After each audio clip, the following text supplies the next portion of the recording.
Cruzando as Conversas. Oferecimento Galeazzi Sul. Há 40 anos, a evolução dos metais.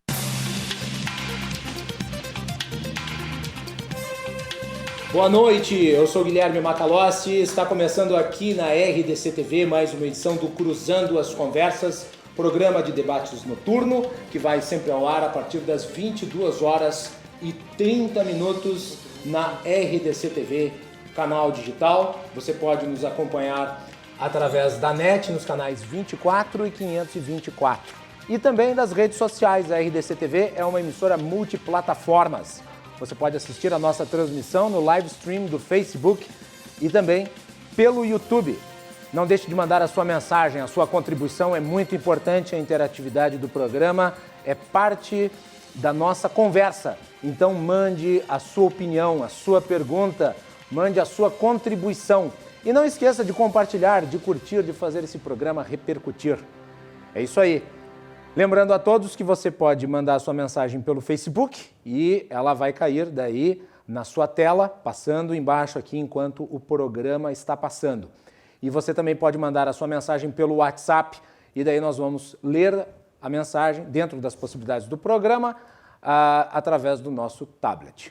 A edição de hoje do Cruzando as Conversas é especial porque nós temos a presença aqui nos nossos estúdios do ex-governador do Rio Grande do Sul, Germano Rigotto, que já está aqui conosco e vai falar sobre a situação do Estado, sobre política, sobre o momento do Brasil, ou seja, assunto que com certeza vai dar o que falar e vai sobrar. Para entrevistá-lo, nós convidamos um time de jornalistas. Nós temos aqui conosco a jornalista, professora, doutora em comunicação social e segunda vice-presidente da Associação Rio-Grandense de Imprensa, a Cristiane Finger. Também temos a jornalista, assessora de comunicação na Critério, Resultado e Opinião Pública, Júlia Machado. E a nossa comentarista de política, jornalista e cientista política, Fernanda Bart. Aliás, eu quero mandar aqui um abraço especial para os meus queridos amigos, o Kleber Benvenho, o Rafael Codonho, o Thomas Adams e a Soraya Hanna, né? Queridos amigos que estiveram aí recentemente fazendo um evento que teve a participação do governador Germano Rigotto, onde eu o encontrei e tive a oportunidade de convidá-lo a participar aqui do Cruzando as Conversas. Governador, seja muito bem-vindo ao programa, é um prazer recebê-lo. O senhor inaugura aqui uma série de entrevistas que nós vamos fazer com ex-governadores do Rio Grande do Sul, que estão sendo a convite atendendo, nós colocamos para falar aqui no nosso programa. Eu começo lhe perguntando, obviamente, sobre a situação do Estado do Rio Grande do Sul. O governador Eduardo Leite agora enviou para o Legislativo um orçamento prevendo um déficit de 4,3 bilhões de reais. É o primeiro orçamento que eu tenho notícia desde 2007 que vem com um resultado vermelho.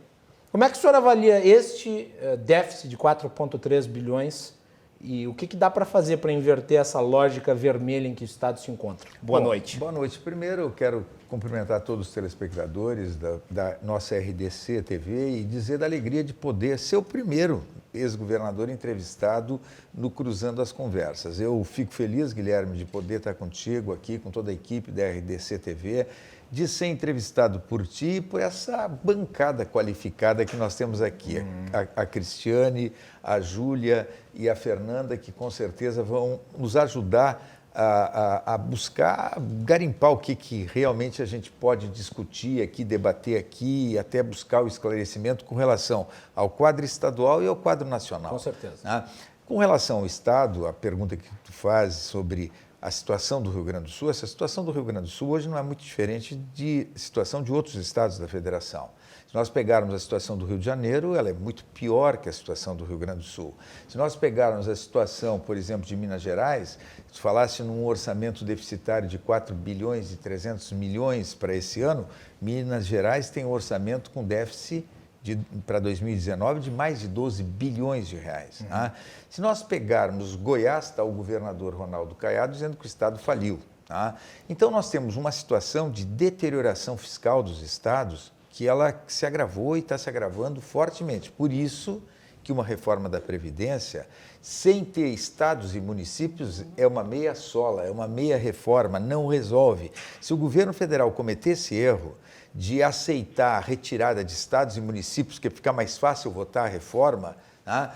É um erro absurdo. Mas o senhor não acha, governador, que alguns governadores que estão atuando hoje no Brasil estão sendo um tanto quanto oportunistas em relação à reforma, porque eles são contra a reforma, eles querem todos os bônus da reforma e não querem ônus nenhum de apoiar o projeto. Mas eu te diria pelo menos é isso que eles estão alegando para tirar os estados. Mas, Guilherme, eu te diria que quem é contra a reforma, quem é contra que estados e municípios participem da reforma previdenciária, são poucos governadores.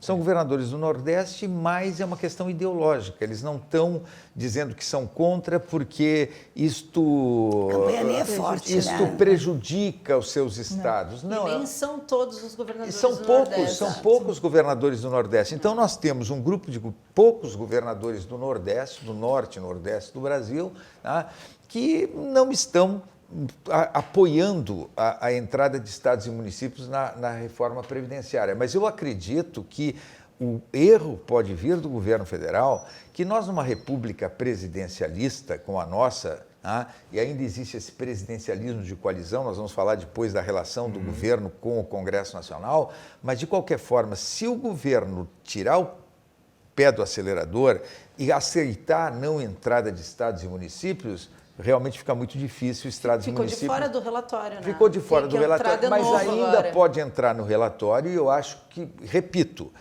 quando a pergunta que o Guilherme fez, a situação fiscal do Rio Grande do Sul, se nós pegarmos o déficit previdenciário da União hoje, em torno de 230 bilhões de reais em 2019, tá? Se nós pegarmos o déficit previdenciário dos estados, é 99 bilhões em 2019. Se nós pegarmos o déficit previdenciário do Rio Grande do Sul, em torno de 12 bilhões em 2019. Então, se a União aceitar ficar só resolvendo o problema da União, quando eu digo do governo federal, tá? E deixar estados e municípios fora, não tenho a menor dúvida que isso estoura na União ali adiante, tá? Porque esta falência de estados e municípios, esse agravamento da situação fiscal de estados e municípios, termina recaindo sobre a União. Então, nós vamos ter que fazer uma nova reforma da Previdência, nós vamos ter mais problemas pela frente, nós vamos ter o agravamento da crise social dos estados, da crise fiscal dos estados. Então, eu diria o seguinte, eu acho que a situação do Rio Grande do Sul, com esse déficit que o governador Eduardo Leite apresentou na LDO, tá, no orçamento, e agora prevendo a LDO, também já sinalizando para 2020 problema sério de déficit, eu diria o seguinte, não é uma exceção o Rio Grande do Sul. Quando pergunta, então, em 2007 nós vimos um orçamento deficitário, depois eu nunca mais vi colocar no orçamento a colocação que o Guilherme fez.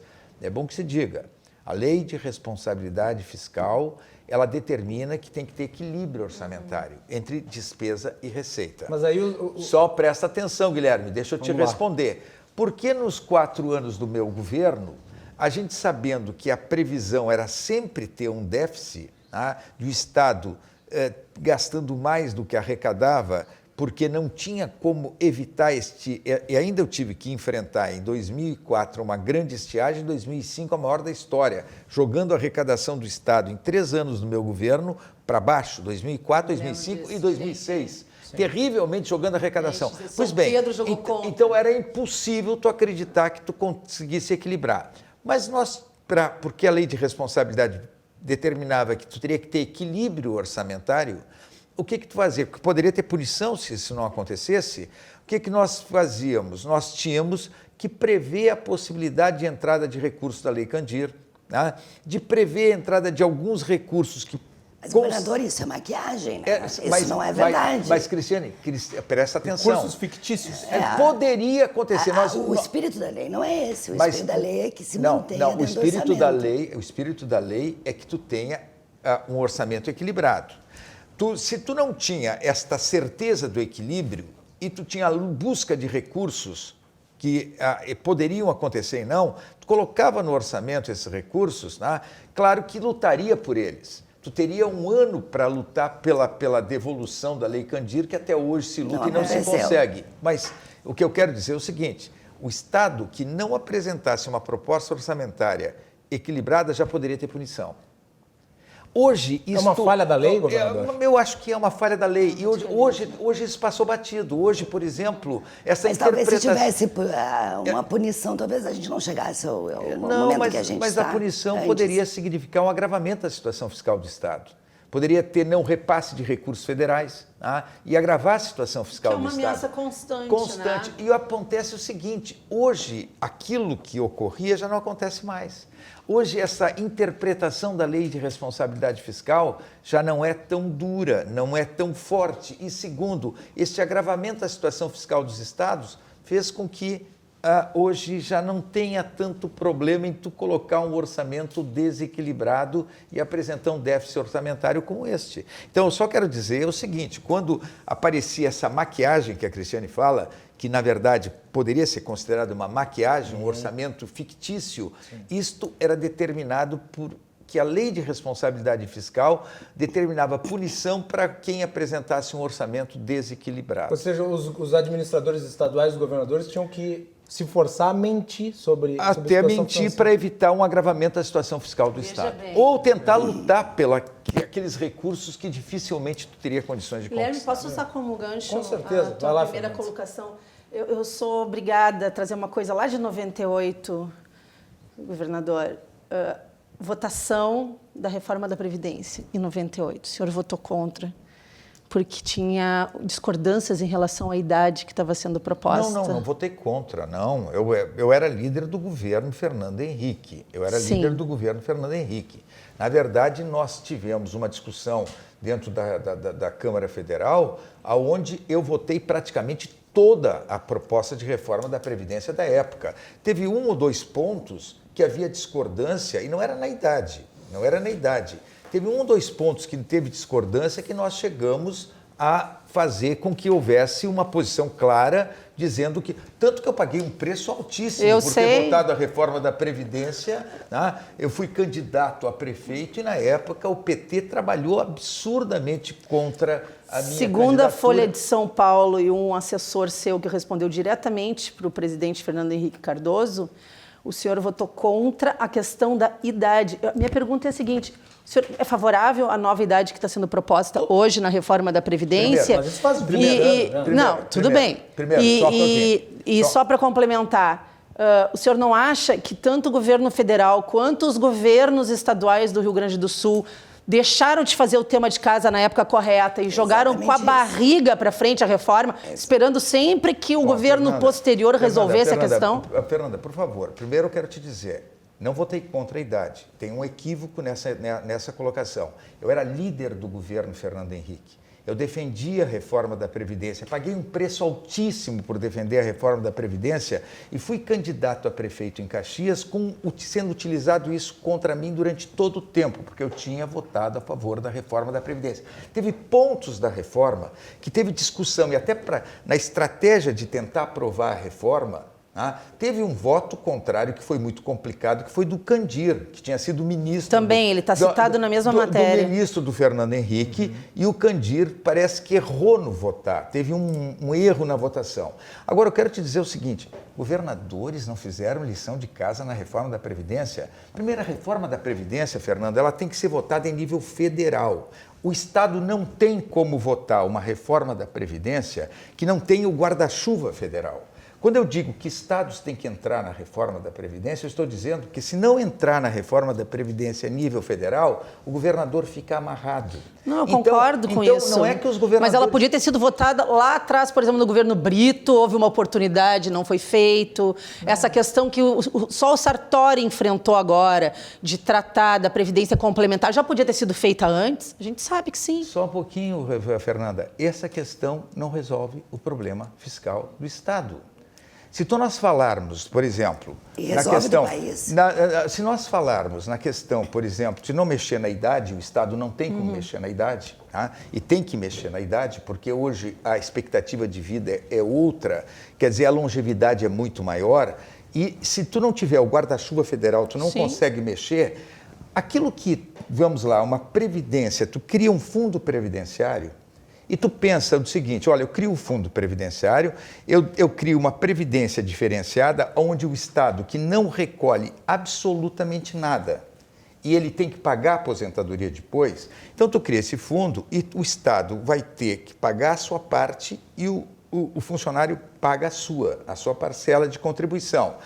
Quando ele se aposentar, isso é agora, faz isso agora. Quando ele se aposentar daqui a 30 anos, tu vai ter uma situação melhor, correto? Tu vai ter uma situação daqui a 30 anos. Só que neste momento, tu tens um problema. Sim. O Estado está pagando os aposentados, continua pagando os inativos, e o Estado tem que dar uma contribuição que ele não está dando para os novos servidores. Se tu me disser, isto melhora o problema lá no futuro, eu não tenho a menor dúvida. Mas é um conjunto de ações. Mas isto não resolve o problema do momento. Agora, tanto o senhor está certo nessa análise... Então, isso, só para te dizer, isso não resolve o problema do momento. Não, eu sei que não resolve. Isso vai resolver nada o problema daqui a 20, sozinho 30 anos. resolve. Agora, tanto é assim, governador, que o maior militante dos governadores pró-reforma da Previdência é o governador de São Paulo, o João Dória, que administra um estado que está, comparativamente com outros estados mais bem organizados financeiramente, já realizou uma reforma previdenciária própria.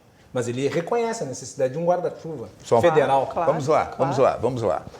Mas ele reconhece a necessidade. O João Dória sabe que se não tiver a reforma da Previdência, a situação fiscal de São Paulo está se deteriorando, como de todos os estados da Federação.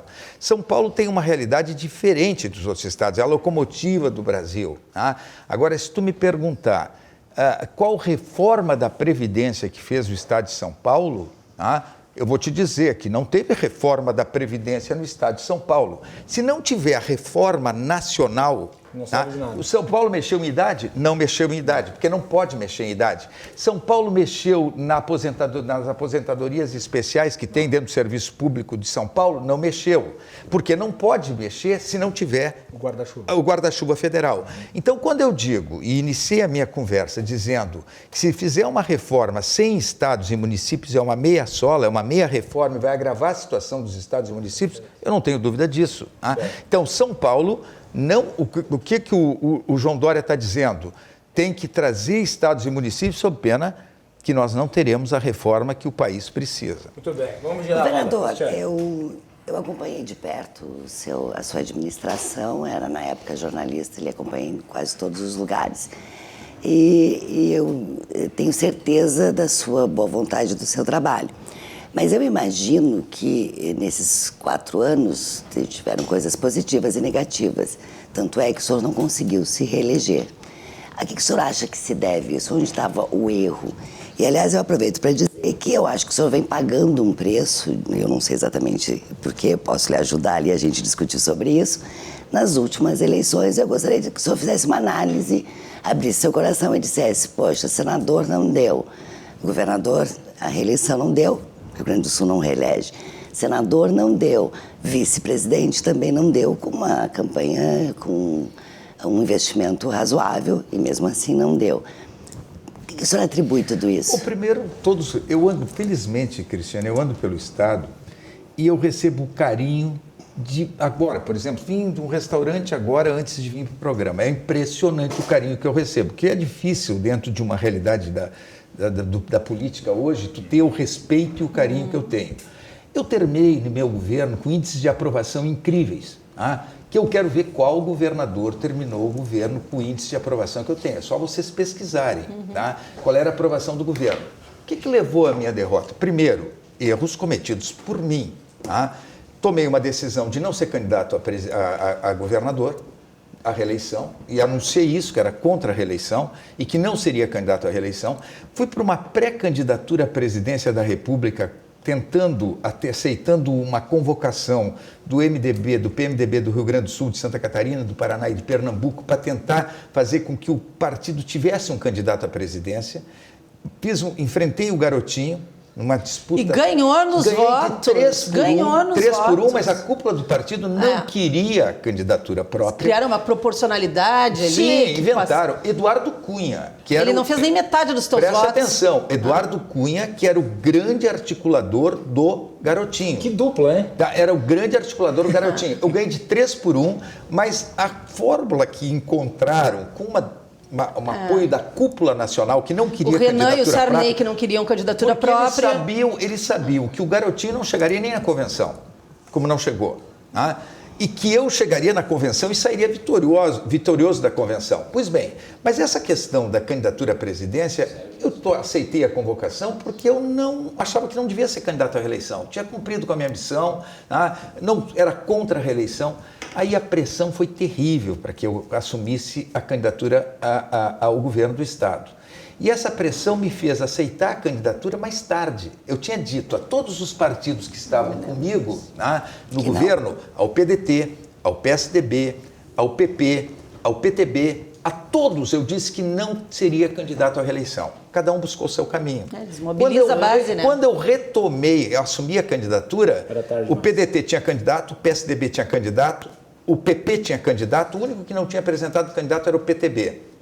Os outros todos com candidatos.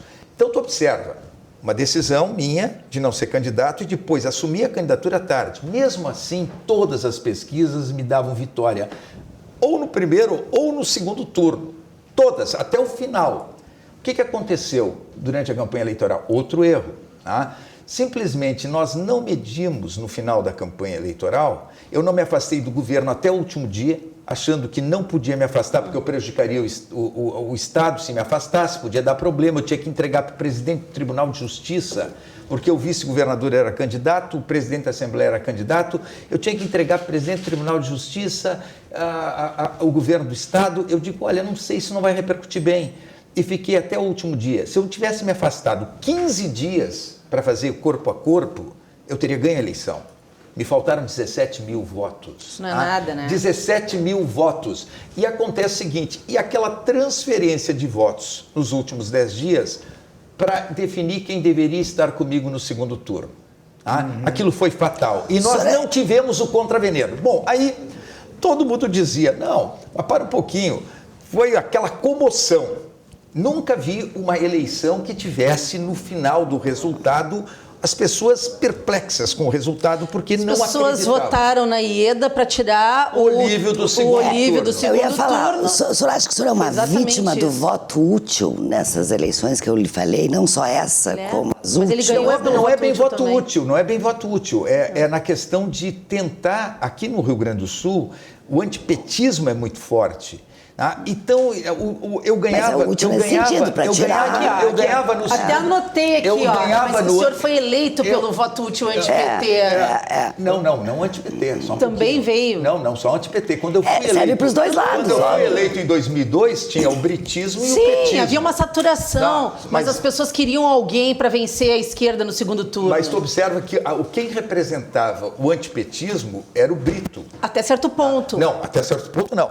Era o Brito que representava o antipetismo. Eu mostrei que aquele antipetismo e antibritismo, aquela briga, ela estava fazendo mal para o Estado, e entrei com uma proposta de pacificação. Sim, isso é compreensível, mas os votos foram sugados pelas simulações de segundo turno. No momento em que começaram a dar que o senhor poderia ganhar no segundo turno, houve um efeito chupão nos votos e desintegrou a campanha do Brito. A gente acompanhou isso de perto. Isso, claro, que aconteceu. Sim. Mas deixa eu só explicar, então, a pergunta que foi feita. A pergunta que foi feita. Então, por que perdi a eleição de 2006? Culpa minha. Tomei uma decisão atrasada. Primeiro tinha tomado a decisão de não ser candidato. Isso passa para o eleitor. Mas mesmo assim eu ganhava a eleição. Quando nós não tivemos a capacidade de interpretar aquela transferência de votos que estava acontecendo nos 10 últimos dias para fazer um contraveneno forte, isso foi fatal. Faltaram 17 mil votos. 4 anos depois, sou candidato ao Senado. Aparentemente, tinha todas as condições de ganhar a eleição. Mas eu enfrentei uma situação de 2 candidatos que, por razões diferentes, disputavam comigo palmo a palmo desde o início. Sim. E, por razões diferentes, o Paim, ele tinha uma força ligada a sindicatos, ligada ao eleitorado cativo dele, ligada a vários segmentos. Que está lá até hoje. Que está lá até hoje, vários segmentos. Então, o Paim tinha uma realidade e a Ana Amélia tinha outra realidade que saía fortemente dos meios de comunicação. Tal. Então, não era uma eleição fácil, era uma eleição difícil. Eu disputei até o último momento e terminei sobrando entre os três candidatos que disputavam as 2 vagas. Tinha outros candidatos, mas os 3 que disputavam desde o primeiro momento. Quer dizer, eu tive a dificuldade de enfrentar 2 candidatos que, por razões diferentes, tinham muita força. muita força e muito apoio. Governador, o senhor acha que faltou apoio do MDB à sua candidatura nessa ocasião? Eu te diria o seguinte, o MDB, faltou apoio do MDB, sabe quando? Quando chega na eleição Aí em 2000, 4 anos depois, eu tinha uma eleição para o Senado ganha. E um problema que o MDB resolveu fazer uma coligação e entregar a vaga do Senado para o PSB. A eleição era uma eleição fácil para mim, para o Senado, naquele momento. Então eu não fui candidato ao Senado e tinha tudo para me eleger senador. Na eleição para a presidência da República, eu aceitei, tinha uma eleição para o Senado de novo, com o partido querendo que eu fosse candidato, com possibilidade de eleição, principalmente a partir da saída da Ana Amélia, de candidata, tinha uma possibilidade enorme, Sim.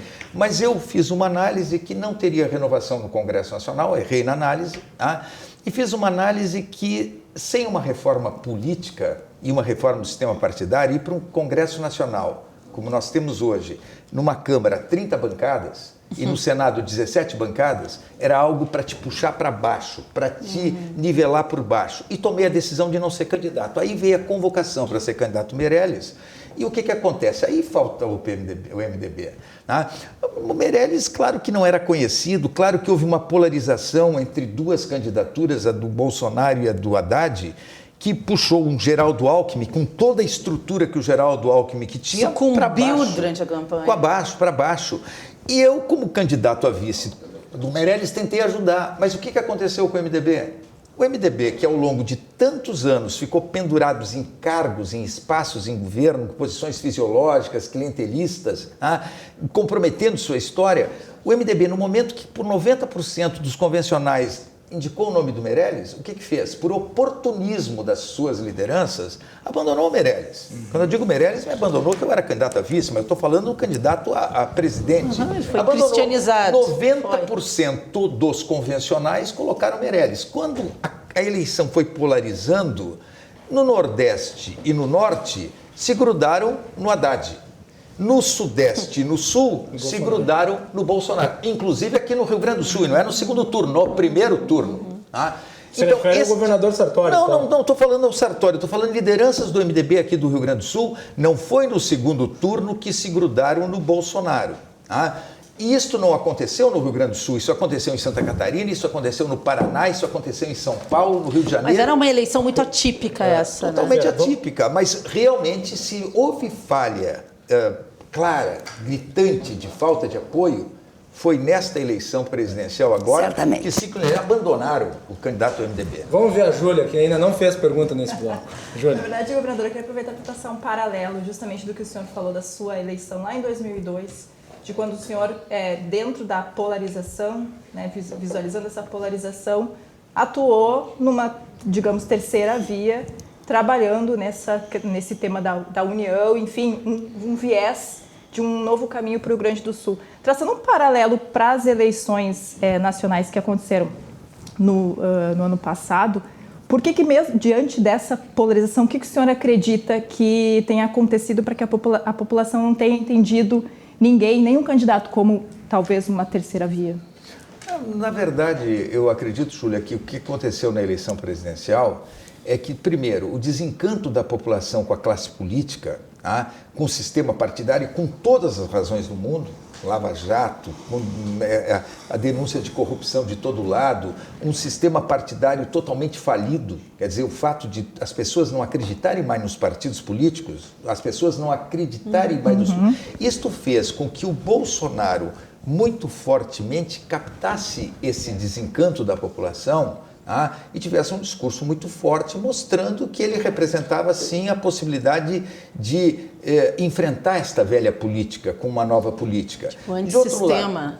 Exatamente. De outro lado, o Haddad tinha toda a história do PT e toda a história de vários anos de governos do PT que simplesmente, por mais que houvesse um enfraquecimento da sigla e os problemas que tiveram os governos, ele carregava junto com ele esta força de tantos anos de governo, de estrutura que foi montada há tanto tempo.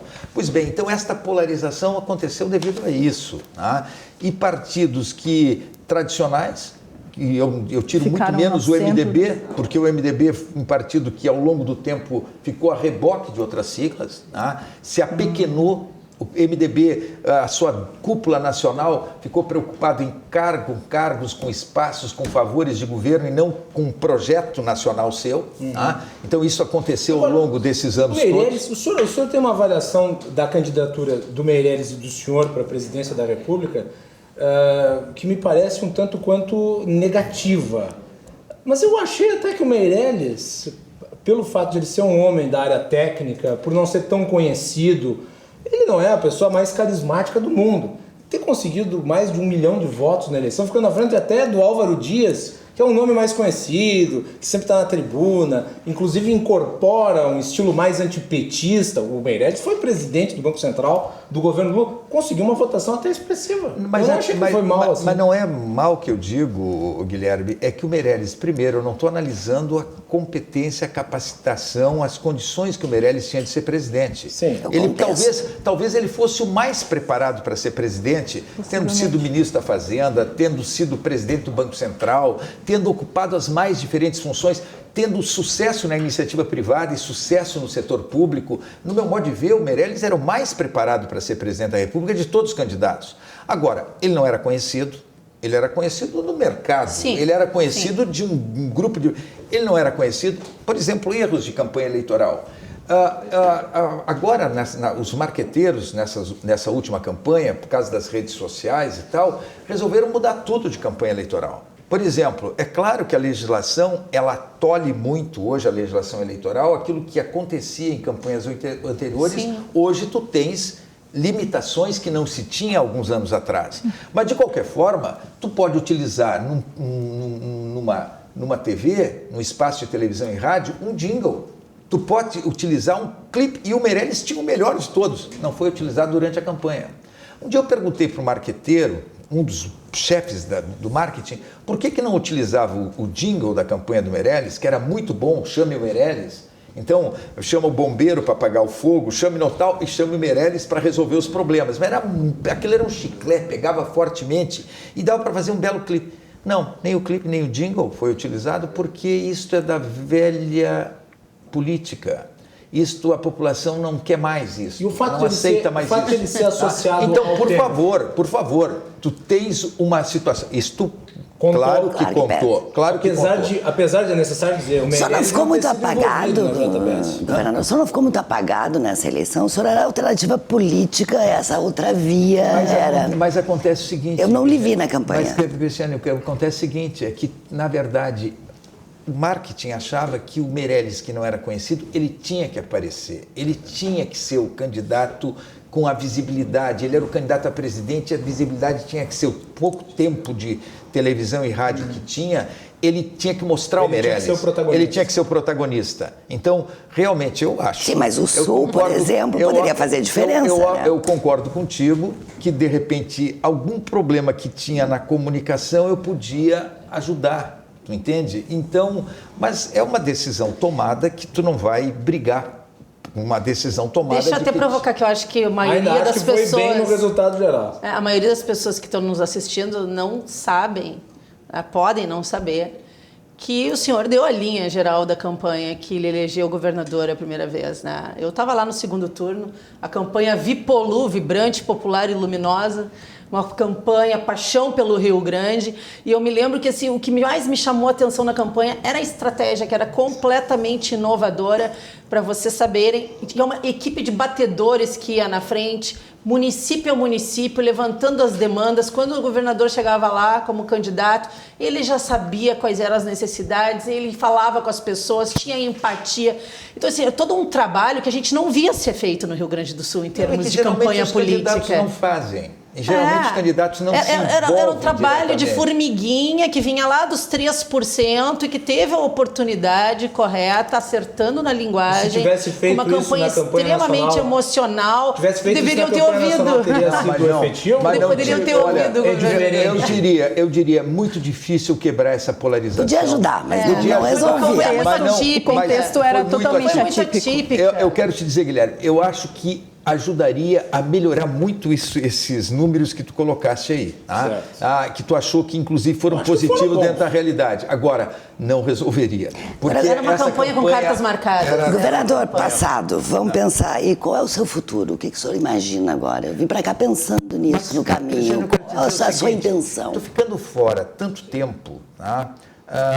Como eu estou fora sem mandato, isso não significa que eu não tenha trabalhado, não esteja trabalhando. Eu tenho dado palestra pelo Brasil afora, eu tenho aí relação com várias entidades e trabalho, por exemplo, sou do conselho, era do conselho vários governos. Eu fui do conselho, contexto político. Mas presta atenção, eu fui do conselho político-social da Presidência da República por vários anos, sem ganhar nada para isso, e não era algo que eu tinha um cargo, como estavam os presidentes das grandes centrais sindicais, das grandes entidades empresariais, os grandes empresários do Brasil, os grandes intelectuais dentro do conselho, eu estava lá, tá? Sem ganhar nada para isso, mas tentando ajudar, discutindo o Brasil. Então isso me tirou muito tempo. Sou do Conselho Político e Social da Federação do Comércio São Paulo, até ontem era vice-presidente, diretor da Associação Brasileira de Indústria e Máquinas.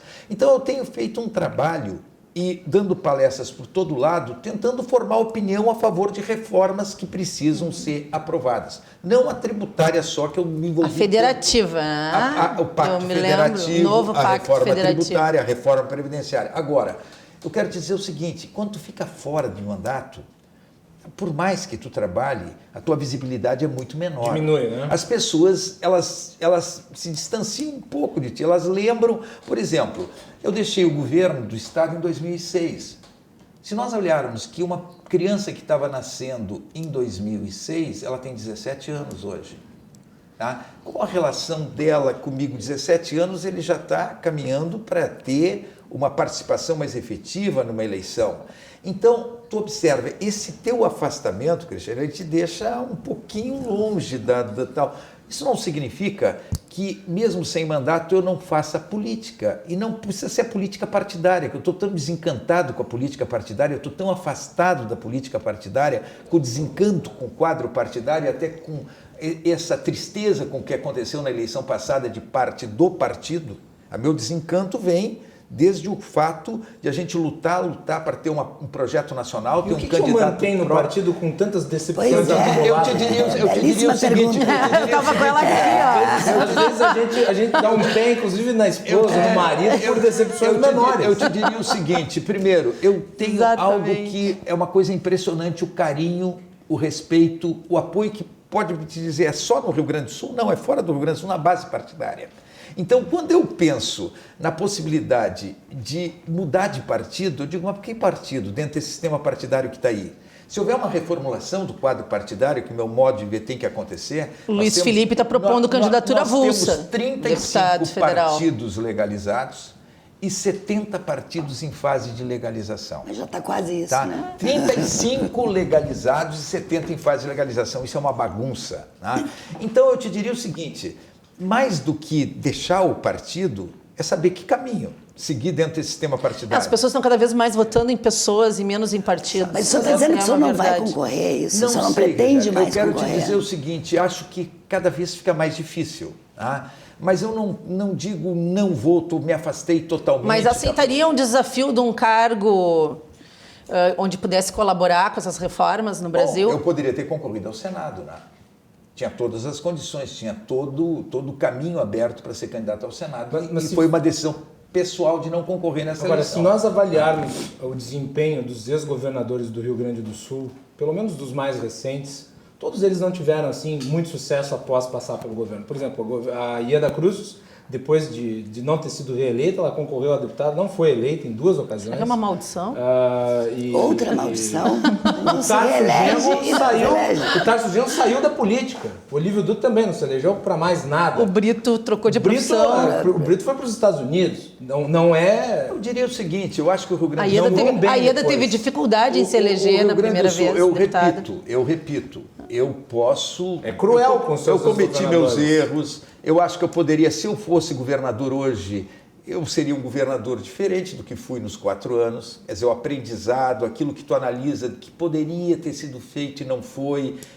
Claro. O que o senhor poderia ter feito e não fez? Essa foi a minha primeira pergunta. Porque essa responsabilidade do partido e da questão política, na verdade, às vezes eu acho que a gente sai do essencial, que é, na verdade, vocês podem fazer diferença na vida das pessoas. O que o senhor não fez que podia fazer diferença na vida dos gaúchos? Eu te diria o seguinte, quando eu pego um governo, e a gente também tem que lembrar disso, tu assume um governo de Estado em 2002, com uma situação fiscal terrível.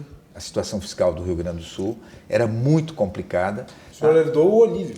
Já com o início de uma desindustrialização. Não, mas presta atenção, as pessoas não se dão conta, e eu estou aqui com 4 jornalistas, formadores de opinião, que muitas vezes isso passa batido.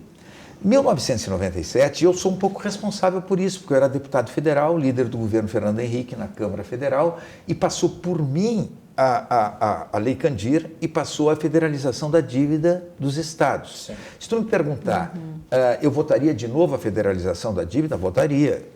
O que foi errado na questão da federalização foi a não correção do indexador, que lá na época da federalização a inflação era altíssima, a taxa básica de juros era baixa, depois a inflação caiu, a taxa baixa de juros caiu e o IGPDI mais 6% continuou igual, quando teria que mudar o indexador. Então os estados pagaram e o estoque da dívida crescia. E o tal encontro de contas que o MDB defendia. Sem fazer novas dívidas, esse estoque ia crescendo. Pois bem, então a partir de 97, os governadores passaram a pagar a dívida do passado, de governadores anteriores, muitos deles que podem ter sido irresponsáveis na questão fiscal. Governador que até emitia títulos, rolavam a dívida e empurravam com a barriga. A partir de 97, lei de responsabilidade fiscal, tu não podia fazer novo endividamento, porque o Estado estava no limite de endividamento. Eu fiquei 4 anos sem fazer R$1 de nova dívida, não tinha que buscar financiamento em lugar nenhum, porque havia uma proibição pela situação fiscal do Estado. E a partir de 97, nós começamos a perder receita com a Lei Candir, que eu defendi, mas que defendi com uma condição que o governo se propôs, que ele devolveria para os estados exportadores 50% que o Estado perderia de receita. Até hoje, o máximo que um ano foi devolvido foi 17%. Muito pouco. E o Rio Grande do Sul, que é um estado exportador, com vocação exportadora, pagou um preço altíssimo por isso. Então, a partir de 97, ninguém lembra disso. Nós perdemos receita com a Lei Candir e aumentamos despesa pagando dívida do passado, sem poder fazer novas dívidas. Isso nos 4 anos do meu governo. A partir do governo da governadora Ieda, a União já começou a abrir possibilidade dos estados buscarem financiamento, passando por cima da Lei de Responsabilidade Fiscal, através do BNDES, através do Banco Mundial. Mas observa, a partir de 97 nós tivemos uma realidade terrível e eu tive que enfrentar ainda uma conjuntura desfavorável, que foram as 2 grandes estiagens. Se tu me pergunta o que eu poderia fazer diferente, é claro que tu olhando de fora hoje, na tua equipe tu poderia em determinadas áreas ter outras pessoas em lugar de uns que me acompanharam durante o governo, Quer dizer, claro que tu tem que formar uma base de sustentação na Assembleia Legislativa, e essa base de sustentação, isso é o efeito desse sistema partidário que nós vivemos. Quer dizer, o Bolsonaro está lá dizendo o seguinte: eu não quero a velha política e eu não aceito indicações para o ministério, para o 1º e 2º escalão de partidos políticos. O banco de talentos dos parlamentares, ele nem abre. Eu não aceito. Eu acho que ele está correto, só que tem um grande problema. É um grande problema. Ele, nesse primeiro momento, ele pode passar por cima disso, eu acho que ele tem que fazer isso, foi o discurso que ele utilizou durante a campanha eleitoral, quer dizer, afastar a velha política, afastar aquela questão de ocupação de cargos e espaços para pessoas se beneficiarem desses cargos e não terem capacitação técnica. Então, tudo correto, só que tem um problema. Ao lado disso, ele tem que ter uma articulação política muito eficiente, ele tem que ter um relacionamento com o Congresso Nacional diferente do que ele está tendo, Porque menos belicoso. Hoje, menos belicoso, porque ele pode fazer tudo isso que ele disse que faria. Eu não aceito indicação política, eu vou colocar os nomes que eu acho que são os mais qualificados, eu não aceito aquele troca-troca que havia, tudo certo. Só que a forma de agir tem que ser diferente do que está agindo, e ele está criando alguns problemas desnecessários e que ele poderá pagar um preço alto, não agora, nesses primeiros meses de governo, mas daqui a pouco, quando ele começar a perder capital político. Então, eu te diria, o que eu poderia mudar? Por mais que eu tivesse que formar uma equipe pensando na formação também de uma base de sustentação na Assembleia Legislativa, eu acho que alguns nomes eu escolheria diferente. A exigência de algumas ações de governo, eu teria uma exigência mais forte em algumas questões que eu, olhando de fora hoje, poderia ser um pouquinho diferente. Agora, se tu me pegar dentro das condições que eu governei o Estado, eu chegar no final de governo com uma grande avaliação, chegar no final de governo atraindo investimentos que nenhum estado, nenhum governador do Rio Grande do Sul atraiu os investimentos que eu trouxe para o Rio Grande do Sul, para geração de emprego e renda, é só te dar a quantidade de empresas que eu trouxe para o Estado, eu te diria o seguinte, dentro da conjuntura desfavorável que eu enfrentei, eu acho que o resultado foi altamente positivo. Nós vamos fazer um intervalo, essa excelente entrevista que nós estamos fazendo aqui com o ex-governador Germano Rigoto, que está aqui de coração aberto, né, governador? O símbolo da sua campanha mais famosa foi o coração. E com uma bancada de qualidade dessa e cobradora, pelo jeito. Isso aí. É isso aí. Nós voltamos em seguida. Fiquem conosco. Nós temos mais Germano Rigoto na volta do Cruzando as Conversas aqui na RDC TV.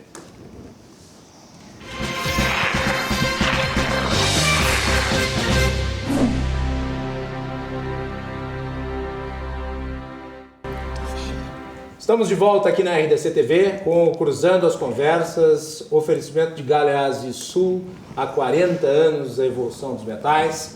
Você pode acompanhar o nosso programa através dos canais 24 e 524 da NET, também das redes sociais, no Facebook, no YouTube, no Instagram, no Twitter. Todas as redes sociais da RDC TV transmitem o nosso programa e toda a nossa programação. Não deixe de mandar o seu comentário, participar, a interatividade é muito importante. Curta, compartilhe, faça esse programa repercutir cada vez mais. Você é um agente da repercussão do Cruzando as Conversas. Hoje nós temos aqui o ex-governador do estado do Rio Grande do Sul, Germano Rigoto, e também temos a participação e a presença das nossas 3 entrevistadoras que estão aqui junto comigo, a Cristiane Finger, a Fernanda Bart e a Júlia Machado. E eu volto para falar um pouco sobre como é que o governo Bolsonaro vem enfrentando aí algumas questões que o governador Germano Rigoto, ao longo da história, abordou. Reforma da Previdência, reforma tributária. Vamos começar pela reforma da Previdência. Nós já abordamos um pouco isso neste primeiro bloco, principalmente a não inclusão de estados e municípios na reforma. O senhor acha, tirando de lado este ponto que já foi especificado, que uma reforma de quantos bilhões serviria para dar fôlego ao país?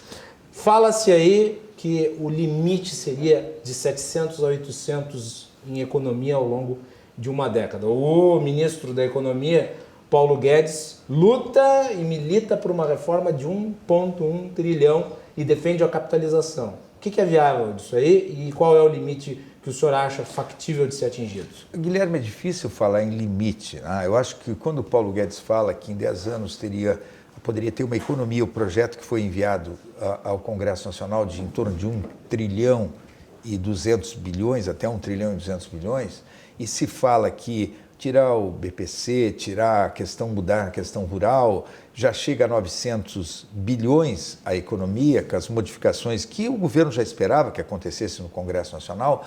Foi feita uma articulação agora na votação do relatório que tirava recursos, por exemplo, do fundo de amparo do trabalhador e passava para a Previdência. Mas olha, eu diria o seguinte, eu acredito que isto tudo é menor do que tirar estados e municípios da reforma da Previdência. Qualquer modificação que for feita na proposta que o governo enviou, que o Paulo Guedes comandou e enviou ao Congresso Nacional, é pequena qualquer modificação. A capitalização, por exemplo, pode ser votada depois da reforma da Previdência num projeto em separado, discutindo melhor a forma de de financiar a Previdência. Agora, tirar estados e municípios, no meu modo de ver, é o grande erro que vai acontecer se realmente se confirmar. E o senhor não acha que... É uma meia reforma, não vai ser a reforma que o país precisa, vai continuar criando um problema sério para estados e municípios e que vai terminar recaindo sobre a União. Não tenho dúvida disso.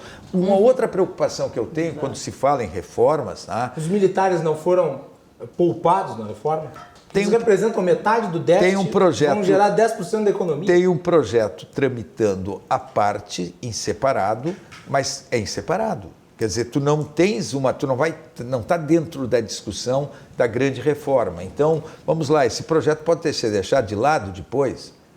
Então, eu diria o seguinte, mas na reforma da Previdência, eu acredito que o Congresso vai aprovar a reforma da Previdência, uma reforma da Previdência que não vai chegar a 1 trilhão e 200 bilhões de redução de despesa ao longo de 10 anos, vai ser bem menos que isso, quem sabe 800, 900 bilhões. Agora, de qualquer forma, está se falando na questão federal. Não está tem que passar capitalização depois, senão vai ter que refazer a reforma daqui a 4 anos. Pegando o gancho aí do governador, imagina só, se cada Assembleia Legislativa tiver que votar a reforma da Previdência, vai ser uma discussão inútil, redundante, desnecessária. Guerra das corporações. Esquece, quer dizer, nós temos que ter a reforma valendo para o país, para pegue União, pegue estados e municípios, não tem outra forma de fazer com que a gente tenha essas correções que são necessárias. E aí me preocupa muito que o governo, ele parece que está deixando passar batido essa questão de retirar estados e municípios, não está fazendo nenhum esforço. Eu não vejo o governo fazer esforço de fazer com que estados e municípios estejam dentro dessa reforma. E quando a gente fala em tributária, eu já vejo da mesma forma um movimento errático do governo. O que acontece com a reforma tributária? A reforma tributária, tu tens que ter um projeto que mexa nos tributos que recaem sobre consumo. Aliás, toda vez que o Marco Sintra abre a boca, ele causa um problema para o governo. Mas tu está dizendo uma coisa, Guilherme, certa, mas não é o pior que não é o Marco Sintra. O Marco Sintra fez a declaração que parece que o Paulo Guedes está assumindo a posição do Marco Sintra. Quer dizer, eu achei que era uma posição isolada do secretário da Receita Federal, que eu conheço bem, trabalhou comigo na Comissão de Reforma Tributária, foi o único voto que não foi a favor na comissão especial. Todos os projetos de reforma tributária que vieram depois do nosso, que nós construímos lá no final do governo Fernando Henrique, e que o governo Fernando Henrique, do qual eu tinha sido líder, puxou o tapete e impediu o avanço da reforma, uma forma equivocada naquela época, mas aquela discussão que se fez, aquele trabalho que se realizou, deu origem a todos os projetos que estão aí. O projeto Rauli tem a ver com aquele nosso projeto, o projeto Bernard Api, que agora foi levado para dentro do Congresso pelo deputado Baleia Rossi, tem origem no nosso projeto. Tudo que veio depois tem base naquilo que nós construímos, que era o que é a reforma tributária. O grande problema do Brasil é que, enquanto no mundo inteiro tu tem um imposto sobre vendas a varejo ou um imposto de valor adicionado, um tributo sobre o consumo, tu compra essa água mineral, tá? Uma garrafinha de água mineral no mercado. Tu tem o IVA ou o IVV, tu tem transparência, tu tem um grande tributo sobre o consumo. Nós vamos comprar uma garrafinha de água mineral no mercado, no armazém da esquina, vamos num bar, essa água mineral tem IPI, tem 27 ICMS diferentes, porque a alíquota pode ser diferente de acordo com o estado da federação. A regulamentação dos ICMS, elas são de 1.400, 1.500 artigos, 1.700 artigos. Para enlouquecer qualquer um. São 27 tributos diferentes, o ICMS.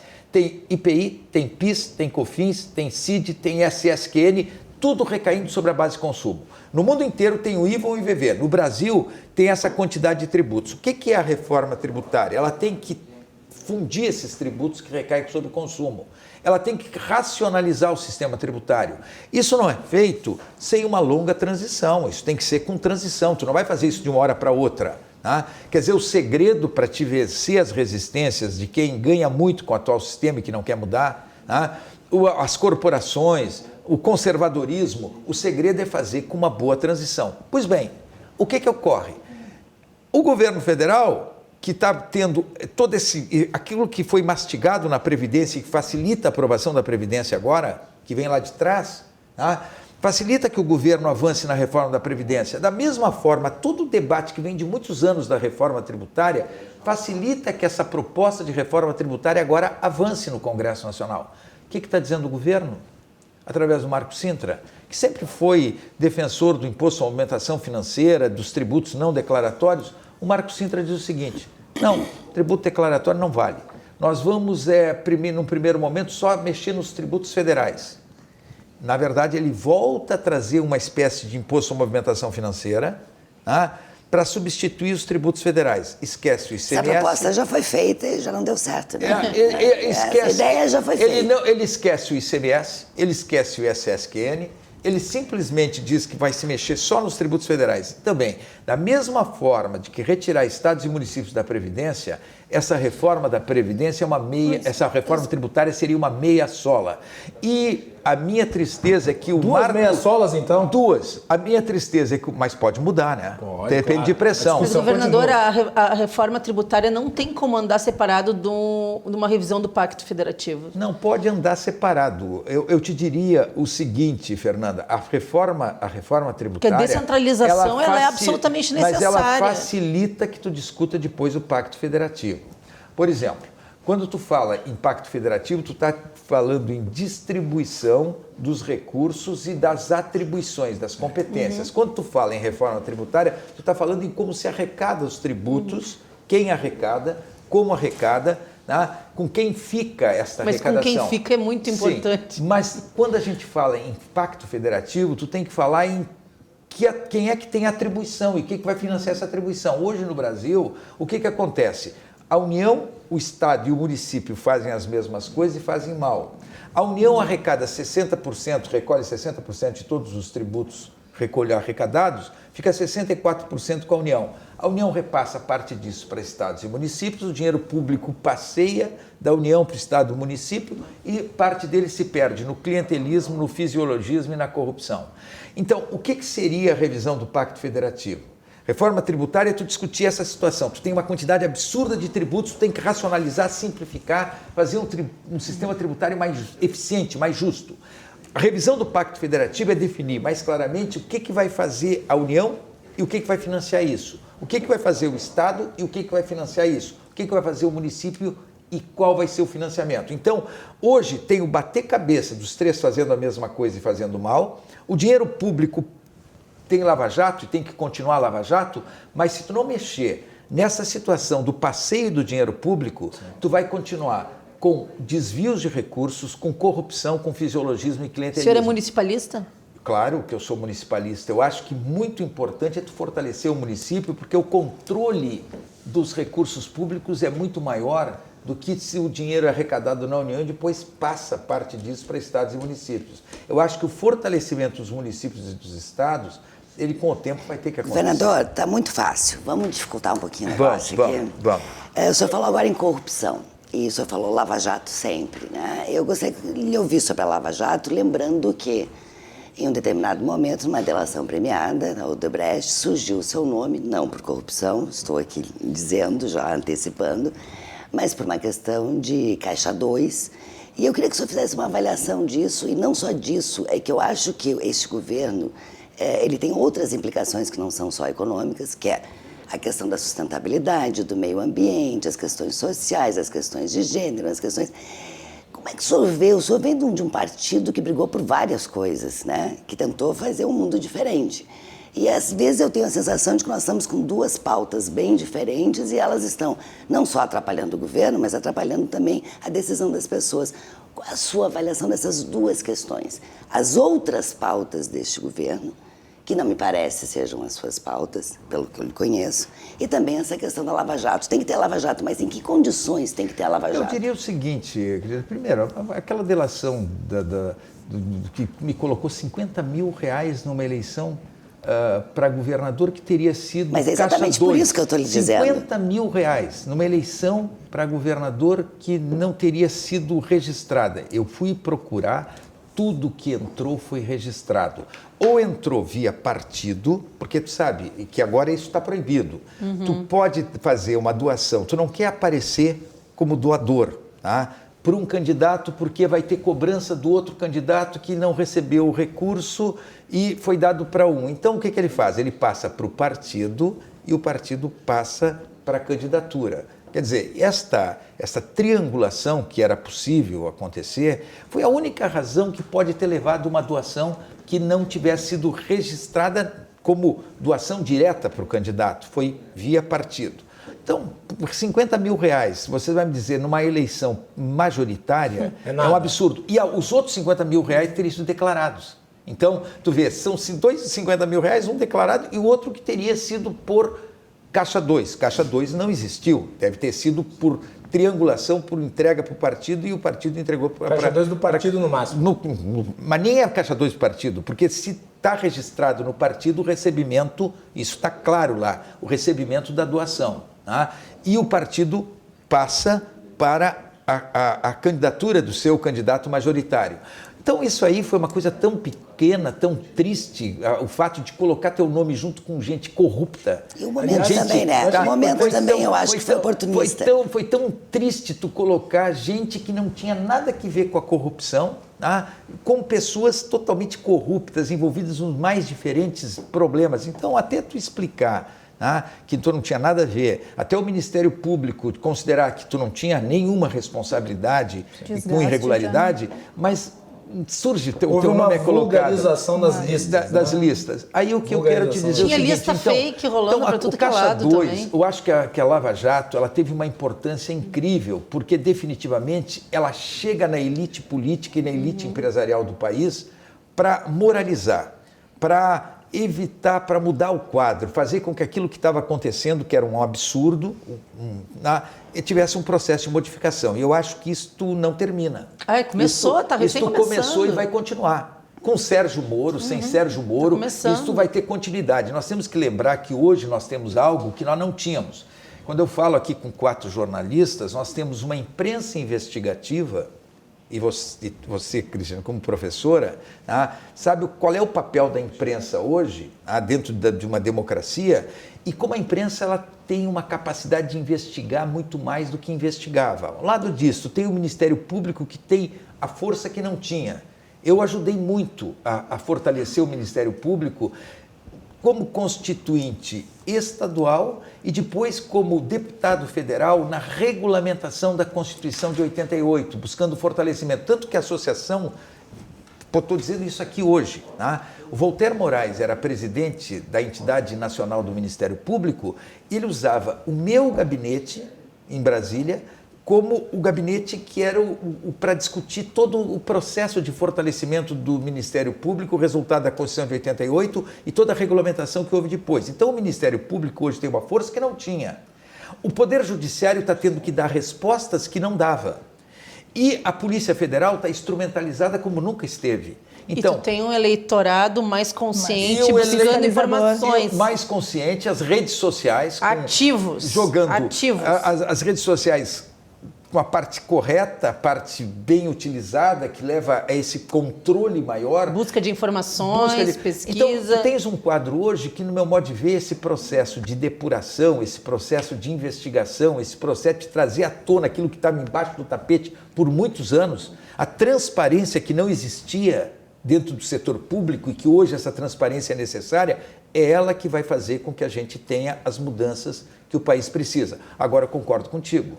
Se nós olharmos o Brasil, Guilherme, não basta botar a reforma da Previdência, A reforma da Previdência, ela vai fazer com o investidor, por exemplo, já num primeiro momento, além de começar a cortar despesa, diminuir o gasto, tu vai ter o investidor num primeiro momento já dizendo o seguinte, aquilo que está freado, ele começa a investir de novo. Agora, vota a reforma da Previdência, vota a reforma tributária e tu tendo 13 milhões de desempregados e uma economia andando para trás, quer dizer, tu tens que ter de parte do governo federal ações efetivas para fazer com que o desenvolvimento retome. Que o processo de desindustrialização em marcha no Brasil seja freado, que tu tenha efetivamente essa possibilidade de enfrentar o crescimento do desemprego, ou pelo menos esses 13 milhões de desempregados. Então, votar a reforma da Previdência é importante. Depois, votar a reforma tributária e votar a revisão Paulo Guedes do já Pacto disse que vai Federativo, ter redução de tributos se passar a reforma da Previdência. Mas isto não basta para que tu tenhas esta retomada do crescimento se o governo não tiver ações muito fortes nessa direção. Júlia. Eu li um artigo recente do senhor justamente sobre esse assunto da desindustrialização. E eu queria ouvir um pouquinho, assim, o que o senhor acredita que seria realmente uma ação efetiva a curto prazo, para que, junto com essa relação um pouco belicosa com o Congresso, que está viabilizando as reformas, o país possa também potencializar e iniciar uma ação efetiva de governo? Me preocupa muito alguns anúncios que houveram no início, que felizmente refluiu, e o próprio Paulo Guedes está dizendo. O governo, um dos pontos que o governo levantava é que teria que haver uma abertura comercial. O que significa abertura comercial? Abertura comercial significa reduzir tarifas de importação para que pudesse entrar mais facilmente produtos importados, porque se coloca que o Brasil é um país muito fechado, muito protegido, tá? Eu acho que nós temos que caminhar com uma abertura comercial. Só que uma abertura comercial, com a situação que vive a nossa indústria, nós temos um custo Brasil absurdamente alto. Tem que desonerar o nosso produtor primeiro. O custo Brasil? O custo Brasil é uma carga tributária excessiva sobre a produção. Tá? O custo Brasil é um câmbio que muitas vezes desfavorece a que tu exporte e favorece a entrada de produto importado. O custo Brasil é o custo da logística, que a União, os estados e municípios não tendo como investir em estradas, em rodovias, em ferrovias e tal, se não trouxer a iniciativa privada para fazer investimentos pesados em cima de concessões, não tem solução. Mas hoje o custo Brasil tem a ver com o custo da logística, pelos problemas que nós temos na infraestrutura. Então, se tu não atacar o problema do custo Brasil e tu abrir o mercado, tu dizer, olha, vamos fazer uma abertura comercial, vamos reduzir as tarifas, tu acaba com o resto da indústria nacional. Então, a indústria nacional, ela está caindo. Se tu pegar os indicadores que nós temos aí de produção industrial, de receita da indústria, é uma queda incrível, isso significa queda no emprego, e não tem país no mundo que se desenvolveu fora de ter uma indústria forte. Não tem país no mundo. Se nós olharmos hoje nossas exportações, que são algo positivo, o fato de nós estarmos com superávit na balança comercial, e isso é um dos fatores, dos indicadores macroeconômicos bons que tem o Brasil, mas qual é a exportação que nós estamos fazendo? Minério e produtos e grãos, tá? E proteína animal. Quer dizer, ótimo que a gente esteja abastecendo o mundo com alimento, excelente, nós temos um espaço, uma das coisas que o Brasil tem, que outros países não têm, é essa capacidade de aumentar a sua área agricultável, tá? De produzir mais alimento, outros países não têm. E o valor agregado. Mas nós não estamos agregando valor. Nós estamos exportando minerais e grãos e não estamos exportando semi-elaborados industrializados. Então, nós já vivemos o ciclo do ouro, o ciclo do café, o ciclo da cana-de-açúcar, os ciclos econômicos antes do processo de industrialização, e nós não podemos voltar a esse passado. Nós temos que continuar exportando minerais, continuar exportando proteína animal, continuar exportando grãos, mas nós temos que agregar valor àquilo que se produz aqui, e nós temos que ter um processo maior de industrialização. Isso não está acontecendo, e bem ao contrário, o Brasil está tendo um processo de desindustrialização gradativa, o que é péssimo para o futuro do Brasil. Vamos fazer mais um break, na volta vamos falar sobre esse início de governo Eduardo Leite. Acho que é importante a avaliação do ex-governador sobre como é que o seu colega está desempenhando a função nesses primeiros 6 meses aí de administração do Estado. Nós voltamos daqui a pouco.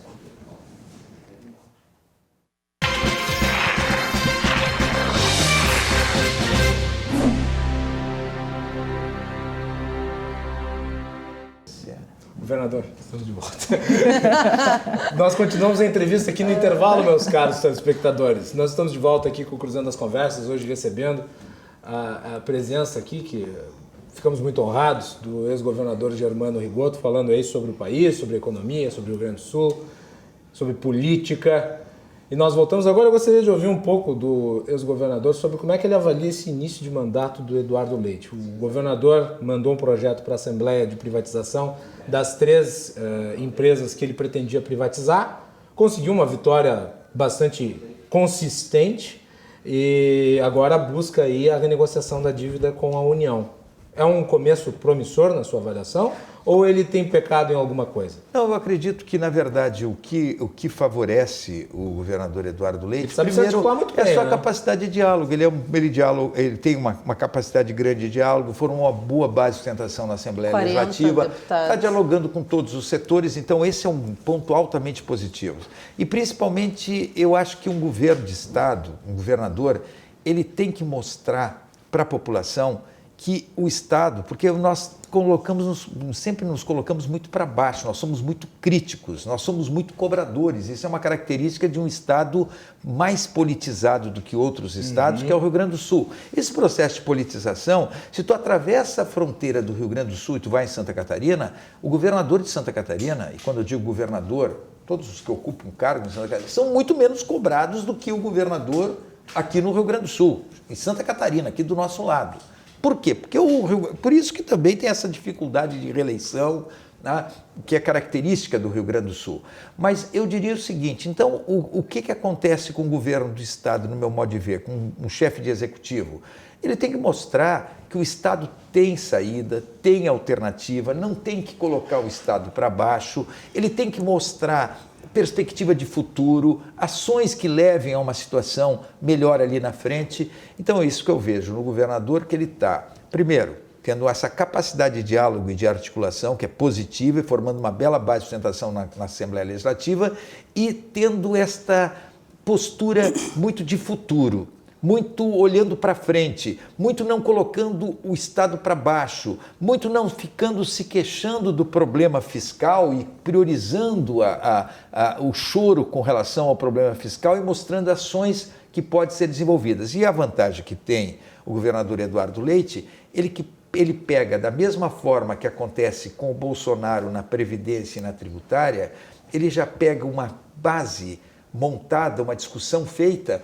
O Eduardo Leite pega um trabalho realizado no governo Sartori, que foi a preparação dessa questão da privatização, Sim. que foi a questão da recuperação fiscal, né, do programa de recuperação fiscal, da negociação com o governo federal, que o Eduardo Leite está continuando, tanto a questão da CE, da Sulgás, da CRM, como a questão da negociação com o governo federal. O que está fazendo o Eduardo Leite? Continuando aquilo que foi iniciado no governo Sartori. Inclusive, então, ele não começa do zero. Das concessões, ele não começa do zero, ele está dando continuidade a questões que foram encaminhadas pelo governo anterior.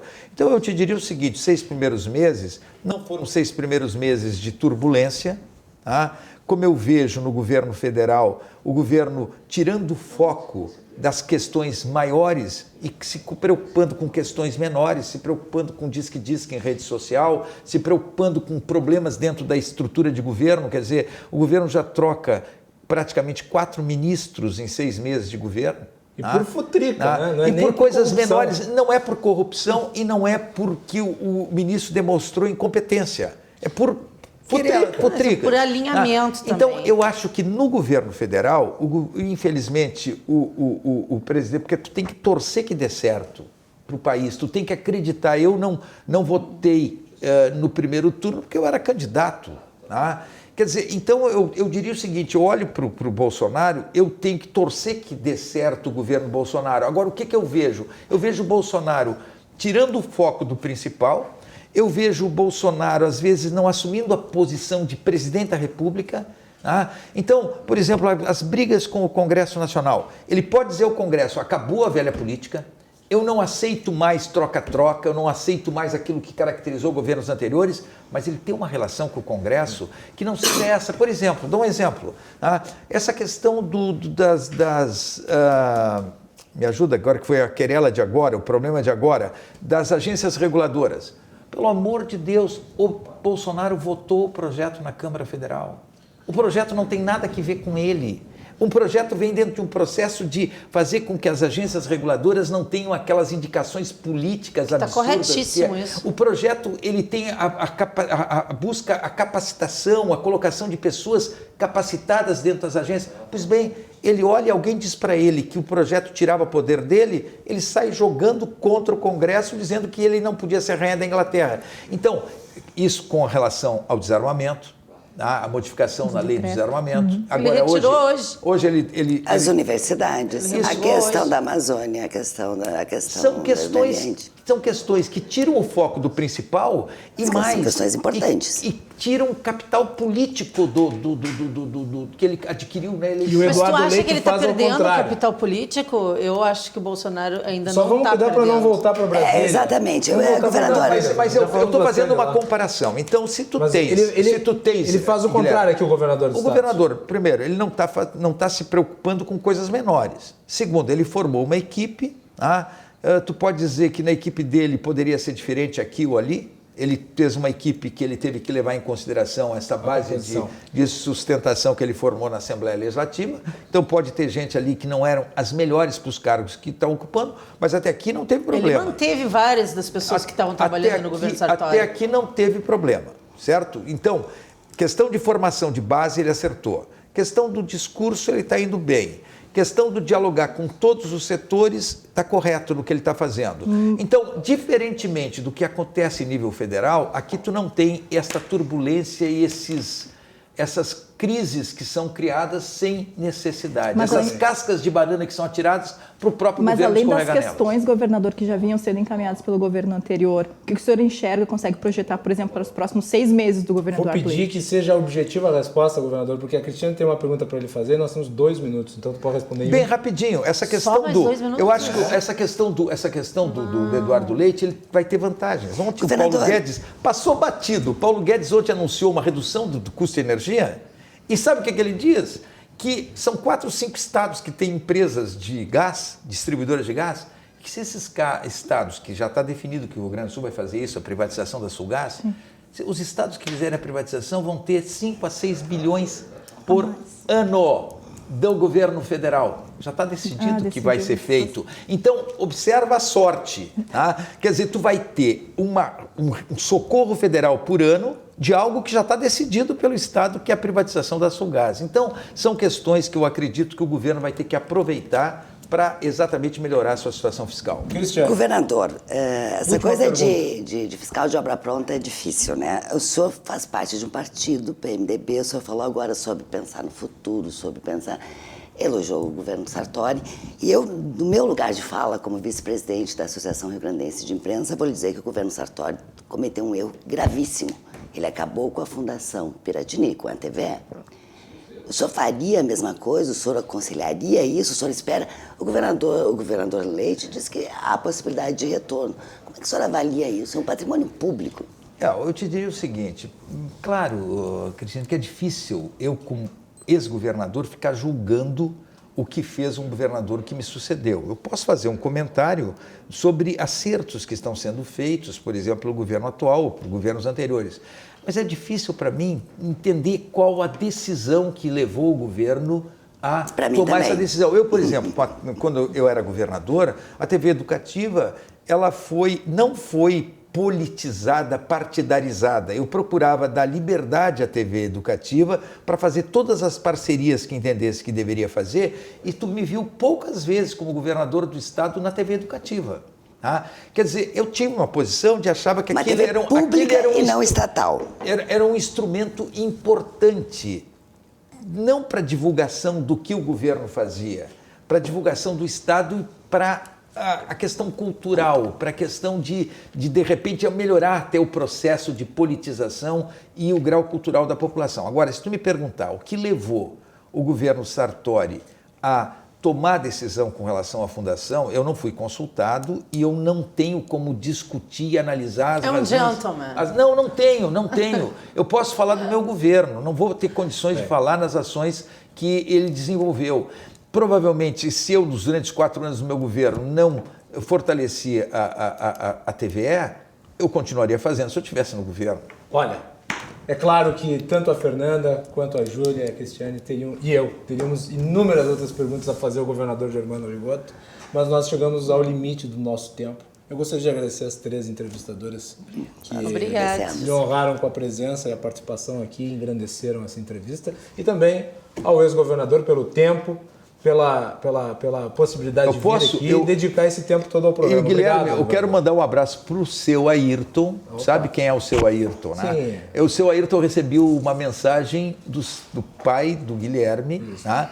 Que me acompanhou nos tempos de Cristóvão de Mendonça. Então eu quero mandar um abraço carinhoso para o seu Ayrton, para a dona Elza, para a dona Julieta, que são eu sou vovô já, de 2 netinhos pequeninhos, do Rafael e da Roberta. Bem. E elas são bisavós. Tá? Então eu quero mandar um abraço carinhoso porque elas estão assistindo o programa. Um abraço. E dizer que eu fico muito feliz de ter participado do Cruzando as Conversas aqui na RDC. Me coloco à disposição, Guilherme. Perfeito. E dizer que fiquei muito feliz com a tua entrevista e com a participação da Cristiane, da Júlia e da Fernanda, a quem eu agradeço muito, e aos telespectadores. Muito obrigado. Muito obrigado, governador. Um prazer recebê-lo. O senhor sabe que aqui a emissora está de portas abertas para o senhor. Obrigado. Obrigado a todos pelas mensagens. Infelizmente, pelo número e pelo tempo, não vai dar tempo de lê-las. Nós voltamos amanhã aqui na RDC TV, conclusão as conversas. Boa noite a todos e até mais.